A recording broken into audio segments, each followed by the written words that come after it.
Olá pessoal, tudo bem com vocês? Antes de mostrar a Daniela Lima interrompendo suas férias para atacar os ministros que não sofreram sanções do governo americano, eu queria começar o vídeo com um assunto que é importante para todos nós da direita. Os deputados do PL se reuniram no Congresso e finalmente resolveram enfrentar o STF, em especial o ministro Moraes. Acompanhem comigo as palavras do Sóstenes falando sobre anistia e sobre dar apoio ao presidente Bolsonaro, após Moraes ter determinado hoje que, além de não poder utilizar suas redes sociais, Bolsonaro está proibido de falar em qualquer canal de TV ou na internet. O presidente desafiou o ministro e foi até a Câmara mostrar sua tornozeleira e os abusos que vem sofrendo. Vamos ouvir o que diz um pouquinho Sóstenes Cavalcante, líder do PL na Câmara dos Deputados. Nós estabelecemos, quando retornar o trabalho legislativo, nós temos como pauta legislativa o nosso item número 1, e não abriremos mão na Câmara e nem no Senado, de pautarmos a anistia dos presos políticos do 8 de janeiro. Este é o item 1. Item 2, vamos pedir que seja pautado a PEC 333, que muda o foro privilegiado para que esta perseguição do Supremo Tribunal Federal pare de uma vez por todas. Temos mais de 60 parlamentares respondendo processos no Supremo Tribunal Federal, além dos esdrúxulos conhecidos inquéritos do fim do mundo que nunca terminam, que estão todos eles centralizados na mão de um único ministro do STF, e o nome dele é Alexandre de Moraes. Isso tem que acabar, isso não é democrático, isso não é constitucional, isso fere o devido processo legal no país. Dito isso, são as duas pautas da Câmara. Para terminar o trabalho na Câmara, nós criamos hoje três comissões de trabalho que vão trabalhar hoje, amanhã, todo recesso se houver necessidade. Quais são essas comissões? Uma comissão que vai alinhar entre todos os parlamentares da oposição a nossa comunicação. Comissão essa que será liderada pelo deputado Gustavo Gayer. Nós teremos uma segunda comissão que vai trabalhar mobilizações internas na Câmara e no Senado para que as nossas pautas finalmente sejam respeitadas por ambos os presidentes das casas e que a gente possa votar. Esta comissão será organizada e liderada pelo deputado Cabo Gilberto. A última comissão é uma comissão de mobilização nacional. Esta comissão, porque nós vamos dar voz ao presidente Bolsonaro.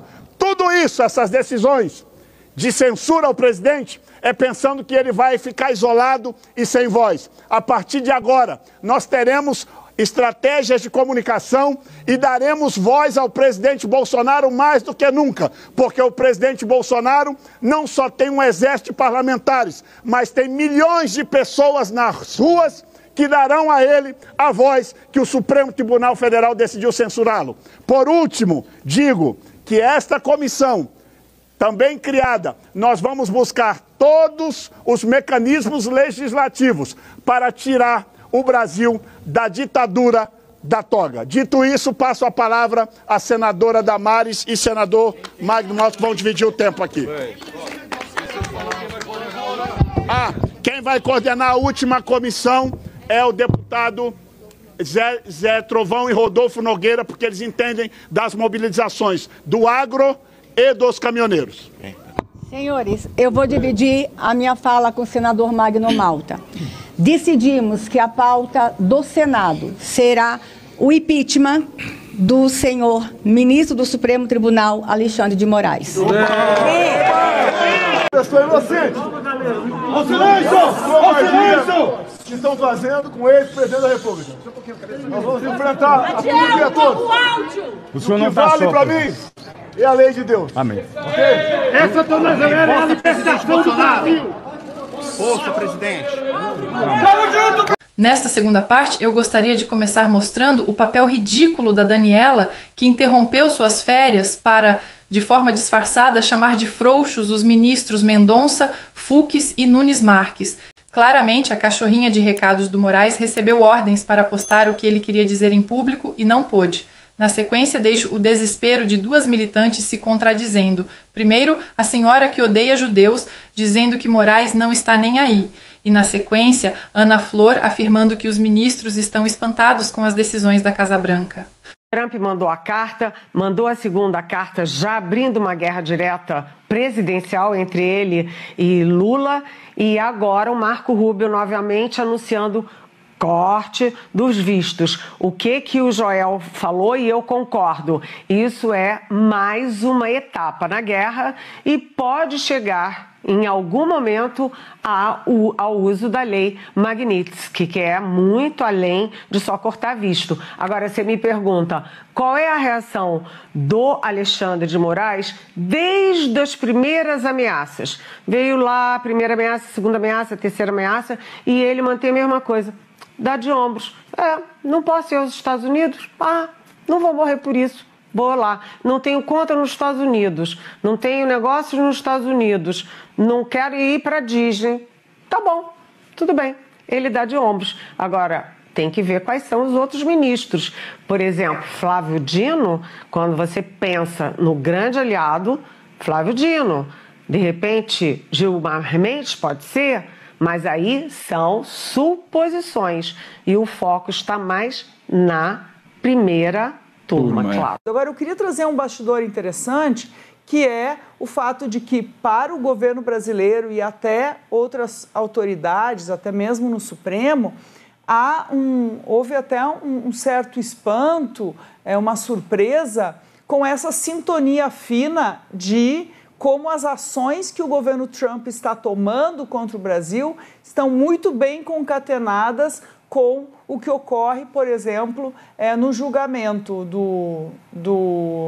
da tentativa de golpe. Por exemplo, a retirada dos vistos, o cancelamento dos vistos de ministros do Supremo, se você pegar, por exemplo, da primeira turma e também do plenário. E quem fica de fora? Ficam de fora, por exemplo, ministros que são vistos como próximos ou pelo menos que poderiam mudar de ideia. O caso do ministro Luiz Fux, por exemplo, que é visto pelo bolsonarismo, pela defesa até de Jair Bolsonaro, como um voto que poderia ser dissidente da primeira turma. Então, essa proximidade, essa linha fina, que é essa conexão entre o que está acontecendo, as decisões que saem do governo dos Estados Unidos e os interesses da família Bolsonaro, são mais uma ponte, são mais uma conexão entre o que está ocorrendo lá, Eduardo Bolsonaro, enfim, e o próprio presidente Jair Bolsonaro. Os interesses da família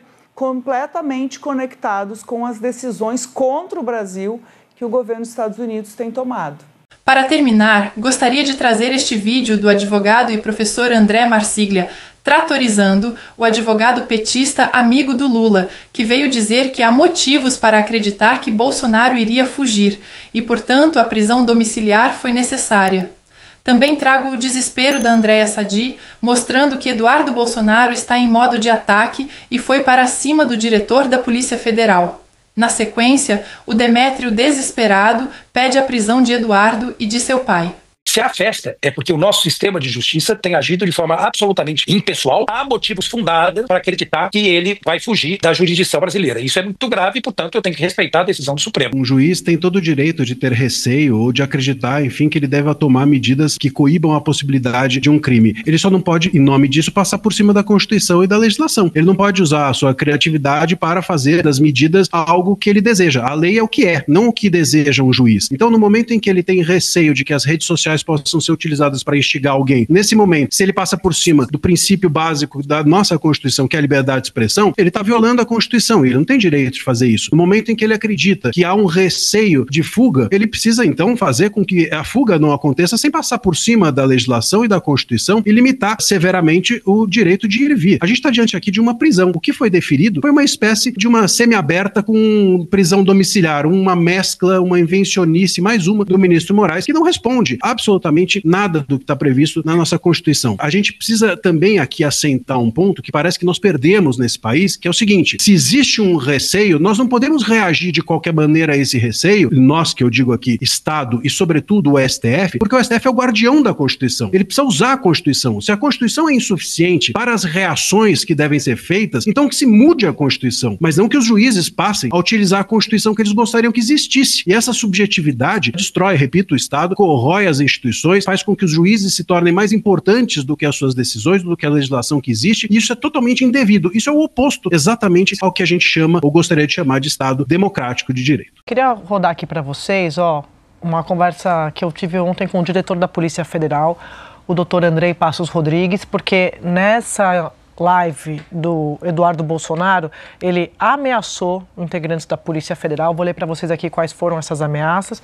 E o diretor-geral da Polícia Federal reagiu a essa tentativa de intimidação dizendo o seguinte, abre aspas, nenhum investigado intimidará a PF. O que disse o Eduardo Bolsonaro para a gente entender? Ele estava lá fazendo a live dele, aí ele diz assim, cachorrinho da Polícia Federal que está me assistindo, deixa eu saber não. Se eu ficar sabendo quem é você, eu vou me mexer aqui. Lembrando que ele está nos Estados Unidos, né? Pergunte ao tal delegado Fábio Chor se ele conhece a gente, disse o Eduardo.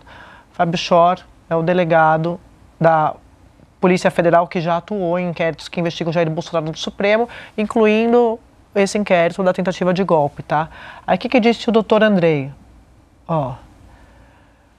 Nenhum investigado vai intimidar a Polícia Federal e reforçou que ameaças a agentes públicos no exercício de suas funções são graves e podem ser alvo de novas apurações criminais. Então, para trazer essa informação aqui, porque é o que você fala de crime continuado, né? Uhum. Quer dizer, o Eduardo Bolsonaro está usando as redes sociais e a articulação que ele está fazendo lá para atacar instituições, para atacar os poderes, a corporação, né? Porque a gente pode falar do Supremo também.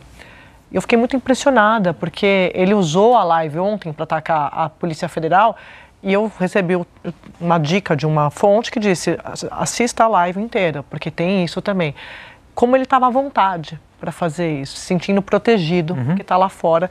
E uma prática muito, muito parecida com o que fazem outros bolsonaristas radicais que estão lá fora também.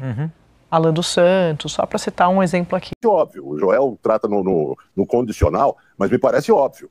Há uma sociedade entre Bolsonaro e Eduardo Bolsonaro. Essa sociedade é uma sociedade familiar, é uma sociedade ideológica, é uma sociedade partidária e é uma sociedade financeira, porque Jair Bolsonaro declarou que está financiando, com os tais 2 milhões, a aventura de Eduardo nos Estados Unidos. E essa sociedade, declaradamente, explicitamente, pela boca de Eduardo Bolsonaro, visava fazer com que o governo dos Estados Unidos pressionasse a justiça brasileira a interromper o processo, ou pressionasse o Brasil a interromper o processo. Ou seja, é uma conspiração internacional com um Estado estrangeiro para subordinar a justiça brasileira à vontade desse Estado estrangeiro e dos Bolsonaro. Isso é um crime óbvio. É um crime que mereceria prisão preventiva, não só de Jair Bolsonaro, como de Eduardo Bolsonaro. O Supremo foi moderado nas medidas cautelares que adotou. Foi moderado, porque é um crime que pode ainda levar, antes do final do processo, se ele prossegue a um pedido de prisão preventiva. Esse é o ponto. E jamais o Supremo deveria ter colocado o risco de fuga, porque esse é o álibi que Bolsonaro já começou a utilizar e que os seus advogados vão começar a utilizar, porque risco de fuga não é uma teoria que alguém faz. Tem a ver com atos do réu, atos novos do réu. Na verdade, já tiraram o passaporte de Bolsonaro lá atrás. Foi a medida cautelar contra o risco de fuga que já existia e que não mudou. O que mudou é um crime seríssimo contra a soberania brasileira e contra o sistema judicial no Brasil.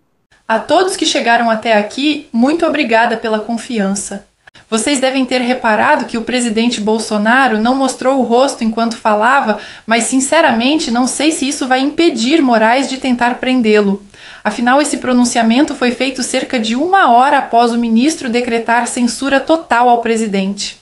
Por outro lado, se o Careca prender Bolsonaro agora, só vai jogar ainda mais gasolina nessa fogueira de injustiças e irregularidades que Eduardo Bolsonaro e Paulo Figueiredo estão mostrando ao mundo. Enquanto isso, o Pinguço está no Chile, dando coletiva e dizendo que eleições de 4 em 4 anos não garantem democracia. Vai saber o que ele está planejando. O que vocês acham, pessoal? Será que Moraes vai utilizar essa entrevista do Bolsonaro para prendê-lo de forma definitiva? Comentem aí que responderei o máximo de comentários que eu conseguir. Até o próximo vídeo e que Deus abençoe a todos nós.